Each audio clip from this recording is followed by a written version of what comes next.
ഞാൻ ആര് ആകുന്നു എന്ന് ദൈവം എന്നെക്കുറിച്ച് പറയുന്ന 30 സ്ഥിരീകരണങ്ങൾ. എല്ലാ ദിവസവും ഉണർന്നെഴുന്നേറ്റ് കഴിഞ്ഞാലുടനെയും രാത്രി കിടക്കാൻ പോകുന്നതിനു തൊട്ടുമുൻപും കേൾക്കുകയും കാണുകയും പറയുകയും ധ്യാനിക്കുകയും ചെയ്യുക. വലിയ മാറ്റങ്ങൾ നിങ്ങളുടെ ജീവിതത്തിൽ സംഭവിക്കും. 1. ഞാൻ കർത്താവിന്റെ കയ്യിലെ സൗന്ദര്യത്തിന്റെ കിരീടവും രാജകീയ കിരീടവുമാണ്. യെശയ്യാവ് 62:3-4 വരെ. നീ യഹോവയുടെ കയ്യിൽ ഭംഗിയുള്ള കിരീടവും നിന്റെ ദൈവത്തിന്റെ കയ്യിൽ ഒരു രാജകീയ കിരീടവുമായിരിക്കും. നിന്നെ ഇനി ഉപേക്ഷിക്കപ്പെട്ടവൾ എന്നു വിളിക്കയില്ല. നിന്റെ ദേശത്തെ ഇനി ശൂന്യം എന്നു വിളിക്കുകയുമില്ല. നിന്നെ എന്റെ ആനന്ദം അവളിൽ എന്നും നിന്റെ ദേശം വിവാഹിതം എന്നും വിളിക്കും. യഹോവ നിന്നിൽ പ്രസാദിച്ചിരിക്കുന്നു. നിന്റെ ദേശം വിവാഹിതമാകും. 2. ക്രിസ്തു എന്റെ ശക്തിയായതിനാൽ ഞാൻ സന്തോഷത്താൽ നിറഞ്ഞിരിക്കുന്നു. നെഹമ്യാവ് 8:10.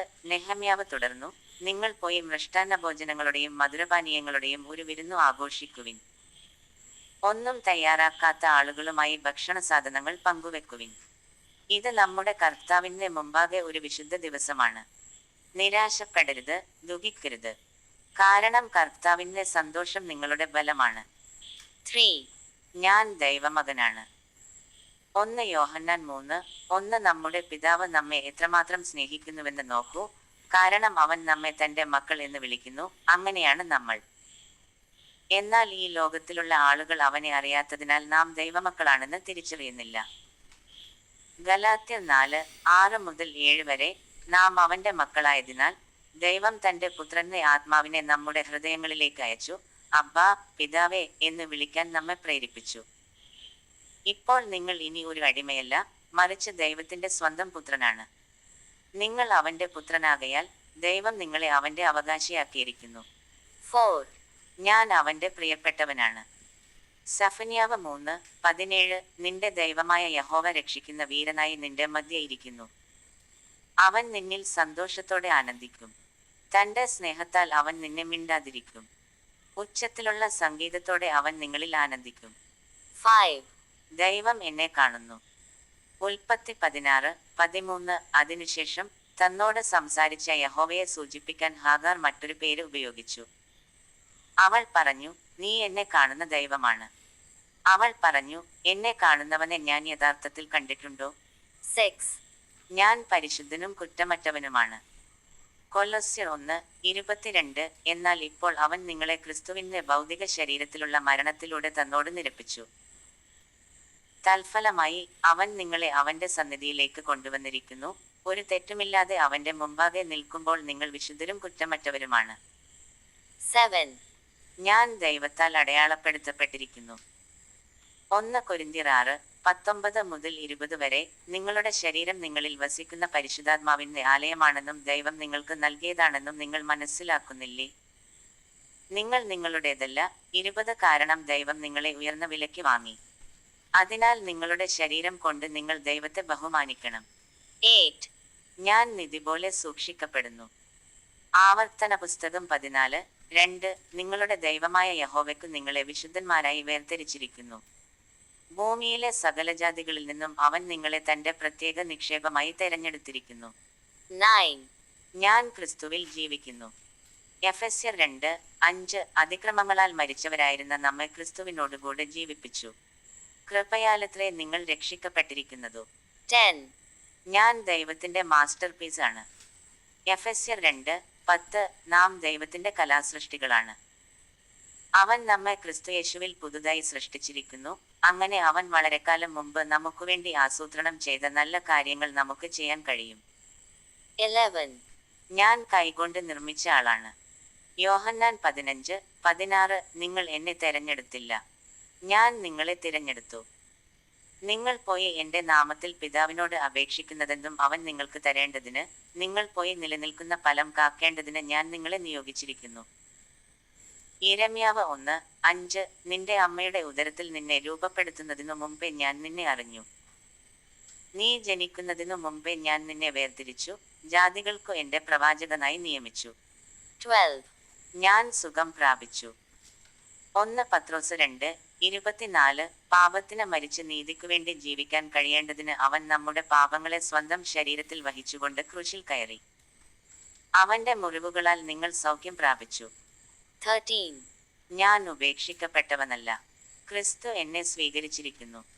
സങ്കീർത്തനങ്ങൾ 94:14. കർത്താവ് തന്റെ ജനത്തെ തള്ളിക്കളകയില്ല, തന്റെ പ്രത്യേക അവകാശത്തെ അവൻ കൈവിടുകയുമില്ല. റോമർ 15:7. ആകയാൽ ക്രിസ്തു ദൈവത്തിന്റെ മഹത്വത്തിനായി നിങ്ങളെ കൈക്കൊണ്ടതുപോലെ നിങ്ങളും അന്യോന്യം കൈക്കൊള്ളുവിൻ.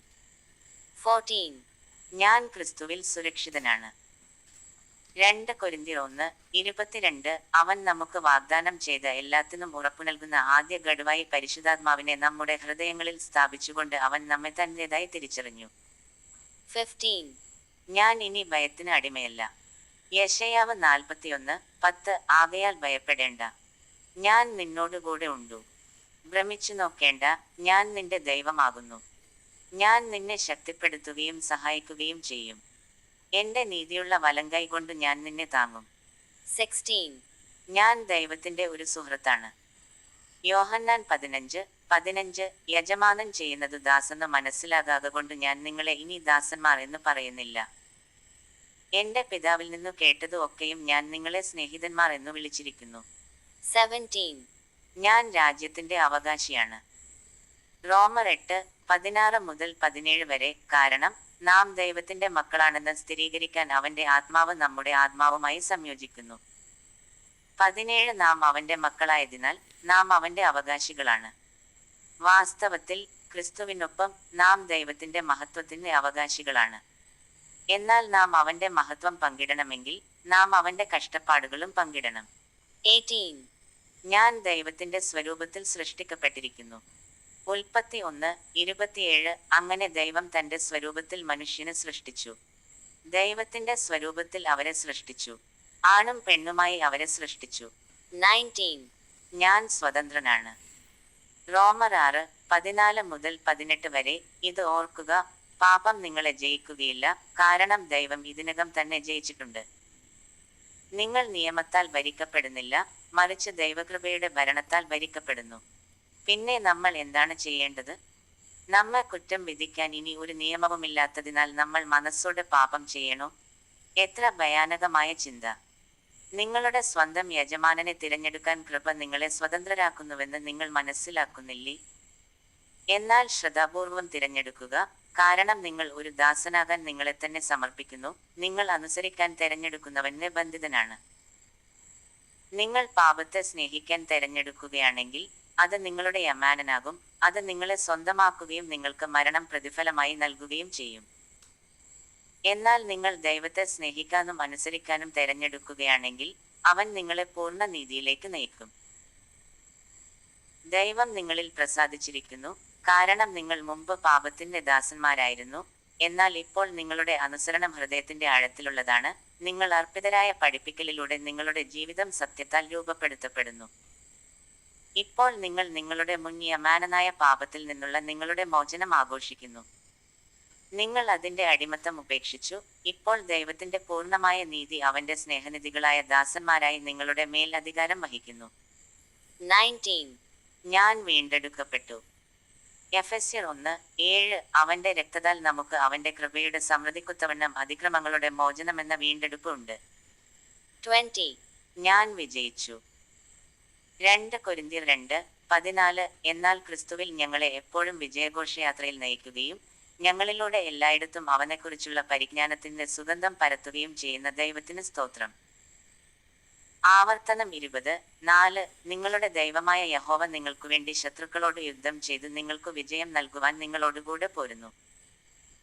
1 കൊരിന്ത്യർ 15:57. നമ്മുടെ കർത്താവായ യേശുക്രിസ്തു മുഖാന്തരം നമുക്ക് ജയം നൽകുന്ന ദൈവത്തിന് സ്തോത്രം. 21. വാഗ്ദാനത്തിന്റെ പരിശുദ്ധാത്മാവിനാൽ ഞാൻ മുദ്രയിട്ടിരിക്കുന്നു. എഫെസ്യർ 1:13. സത്യത്തിന്റെ വചനം, നിങ്ങളുടെ രക്ഷയുടെ സുവിശേഷം കേട്ടപ്പോൾ നിങ്ങൾ ക്രിസ്തുവിൽ വിശ്വസിച്ചപ്പോൾ വാഗ്ദത്തം ചെയ്യപ്പെട്ട പരിശുദ്ധാത്മാവിന്റെ മുദ്രയാൽ നിങ്ങൾ അടയാളം ചെയ്യപ്പെട്ടു. 22. ഞാൻ കഴിവുള്ളവനാണ്. യാക്കോബ് 1:17. എല്ലാ നല്ല ദാനവും പൂർണ്ണതയുള്ളതും ഉയരത്തിൽ നിന്നു വരുന്നു, സ്വർഗീയ വെളിച്ചങ്ങളുടെ പിതാവിങ്കിൽ നിന്നു ഇറങ്ങി വരുന്നു. അവൻ മാറുന്ന നിഴലുകൾ പോലെ മാറുന്നില്ല. എഫെസ്യർ 2:10. നാം അവന്റെ കൈപ്പണിയാകുന്നു, നാം ചെയ്യുവാൻ ദൈവം മുന്നൊരുക്കിയിരിക്കുന്നു. സൽപ്രവൃത്തികൾക്കായിട്ടു ക്രിസ്തുയേശുവിൽ സൃഷ്ടിക്കപ്പെട്ടവരാകുന്നു. 23. ഞാൻ ക്രിസ്തുവിനോടുകൂടെ സ്വർഗത്തിൽ ഇരിക്കുന്നു. എഫെസ്യർ 2:6. അവൻ നമ്മെ അവനോടുകൂടെ ഉയിർപ്പിച്ചു, ക്രിസ്തുയേശുവിൽ സ്വർഗത്തിൽ അവനോടുകൂടെ ഇരുത്തി. 24. ഞാൻ സ്വർഗത്തിലെ ഒരു പൗരനാണ്. ഫിലിപ്പിയർ 3:20. എന്നാൽ നമ്മുടെ പൗരത്വം സ്വർഗത്തിലാണ്, അവിടെ നിന്ന് ഒരു രക്ഷകനെ, കർത്താവായ യേശുക്രിസ്തുവിനെ നാം കാത്തിരിക്കുന്നു. 25. ഞാൻ കർത്താവിനോട് ഏകാത്മാവാണ്. 1 കൊരിന്ത്യർ 6:17. എന്നാൽ കർത്താവിനോട് ഐക്യപ്പെടുന്നവൻ അവനുമായി ഏകാത്മാവാകുന്നു. 26. ഞാൻ ഒരേയൊരു മുന്തിരിവള്ളിയുടെ ഒരു ശാഖയാണ്. യോഹന്നാൻ 15:1-5. ഞാൻ സാക്ഷാൽ മുന്തിരിവള്ളിയും എൻ്റെ പിതാവ് തോട്ടക്കാരനുമാണ്. ഞാൻ മുന്തിരിവള്ളിയാണ്, നിങ്ങൾ ശാഖകളാണ്. എന്നിൽ വസിക്കുന്നവനും ഞാൻ അവനിൽ വസിക്കുന്നവനും വളരെ ഫലം കായ്ക്കുന്നു. കാരണം എന്നെക്കൂടാതെ നിങ്ങൾക്ക് ഒന്നും ചെയ്യാൻ കഴിയില്ല. 27. ഞാൻ ലോകത്തിന്റെ ഉപ്പും വെളിച്ചവുമാണ്. ഞാൻ ഒരു കുന്നിൻ മുകളിലുള്ള ഒരു നഗരമാണ്, അതിന് മറഞ്ഞിരിക്കാൻ കഴിയില്ല. മത്തായി 5:13-16 വരെ. നിങ്ങൾ ഭൂമിയുടെ ഉപ്പാണ്. ഉപ്പിന് രുചി നഷ്ടപ്പെട്ടാൽ പിന്നെ എന്തു പ്രയോജനം? നിങ്ങൾക്ക് അതിനെ വീണ്ടും ഉപ്പുരസമുള്ളതാക്കാൻ കഴിയുമോ? അതിനെ പുറത്തു കളഞ്ഞ് വിലയില്ലാത്തതായി കണ്ട് ചവിട്ടി മെതിക്കും. നിങ്ങൾ ലോകത്തിന്റെ വെളിച്ചമാണ്. മലമുകളിലെ ഒരു നഗരം പോലെ മറഞ്ഞിരിക്കാൻ പാടില്ല.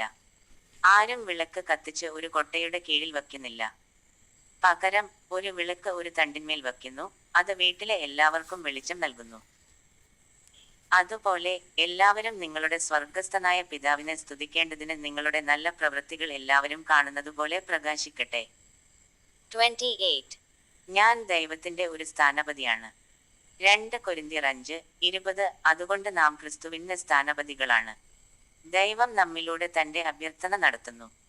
ദൈവത്തിങ്കലേക്കു മടങ്ങിവരുവിൻ എന്ന് നാം അപേക്ഷിക്കുമ്പോൾ ക്രിസ്തുവിനു വേണ്ടി സംസാരിക്കുന്നു. 30. ഞാൻ ദൈവത്തിൻ്റെതാണ്. യെശയ്യാവ് 43:1. ഇസ്രായേലേ, നിന്നെ സൃഷ്ടിച്ച യഹോവ ഇപ്രകാരം അരുളിച്ചെയ്യുന്നു, ഭയപ്പെടേണ്ട, ഞാൻ നിന്നെ രക്ഷിക്കും. ഞാൻ നിന്നെ പേർ ചൊല്ലി വിളിച്ചിരിക്കുന്നു, നീ എന്റേതാണ്. തയ്യാറാക്കിയത് പാസ്റ്റർ അലക്സാണ്ടർ MV, പത്തനംതിട്ട.